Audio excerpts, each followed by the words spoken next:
அஸ்ஸலாமு அலைக்கும் வரஹ்மத்துல்லாஹி வபரகாத்து. அன்புக்கினிய சகோதர சகோதரிகளே, பிரமத அன்பர்களே, நண்பர்களே, இது மறைக்கூறும் இறை தூதர்கள் தொடர் காணொலியில் பாகம் 7 நபி தாவூத் அலைஹிஸ்ஸலாம் அவர்களின் வரலாறு. இதில் விசித்திரமான வழக்கு ஒன்றின் மூலமாக அல்லாஹு ரப்புல் ஆலமீன் நபி தாவூத் அலைஹிஸ்ஸலாம் அவர்களுக்கு ஒரு பாடம் கற்பித்து கொடுத்ததாக ஒரு செய்தியை அல்லாஹ் சொல்லி காட்டுகிறான். 38வது அத்தியாயத்தில் 21லேருந்து 25 வரை இதை நீங்கள் பார்க்கலாம். என்ன வழக்கு என்றால், வழக்குரைக்கு வந்தவர்களின் செய்தி உமக்கு தெரியுமா என்று இந்த செய்தியை ஆரம்பிக்கிறான். அதாவது தொழுமிடத்தை தாண்டி தாவீதிடம் அவர்கள் வந்தபோது அவர்களை கண்டு திடுக்குற்றார்கள். அப்படியே பயந்து பார்க்குறாங்க அவங்க அந்த வழக்குரைக்கு வந்த 2 பேரை. ஏன்னு கேட்டால் அவங்க அதாவது வித்தியாசமான முறையில் அங்கே தோன்றியிருக்காங்க. அவங்க மலக்குகள் மனிதர்கள் இல்லை, ஆனால் மனிதர் தோட்டத்தில் அல்லாஹ் கொண்டு வந்து சேர்க்குறான். அதை அவங்கள திடீர்னு அவங்க முன்னால் பார்த்த உடனே ஒரு பயம் அவங்களுக்கு.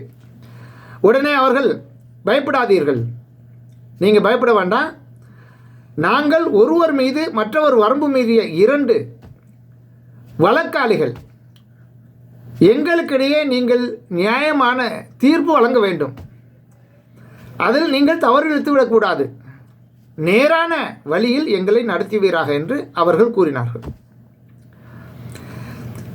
என்ன வழக்கு? அதையெல்லாம் அடுத்து தொடர்கிறான். இவர் எனது சகோதரர், இவருக்கு 99 ஆடுகள் உள்ளன, எனக்கோ ஒரே ஒரு ஆடுதான் உள்ளது, அதையும் என் பொறுப்பில் விடு என்று என்னிடமிருந்து பறித்து கொள்வதற்கு இவர் நாடுகிறார், திட்டம் போடுகிறார் என்று கூறுகிறார்.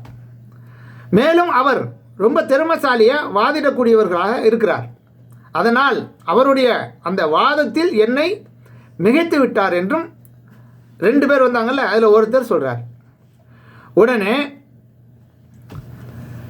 உமது ஆட்டை தனது ஆடுகளுடன் சேர்க்க அவர் கேட்டதன் மூலம் உமக்கு அவர் அநீதி இழைத்து விட்டார். யாரு? தாவூத் அலைஹிஸ்ஸலாம் சொல்கிறாங்க, அவர் அநீதி அளித்து விட்டார். மேலும் சொல்கிறாங்க, கூட்டு சேர்வோரில் அதிகமானோர் ஒருவர் மற்றவர் மீது அநீதி இழைத்து கொண்டு தான் இருக்கிறார்கள். கூட்டு சேரக்கூடியவர்கள் இப்படி தான் இருக்கிறாங்க.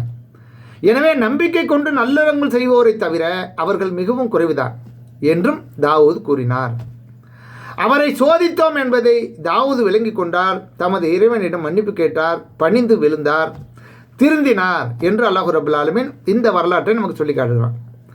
ஆக இதோடைய அடுத்த தொடரில் இதோடைய விளக்கத்தை பார்ப்போம்.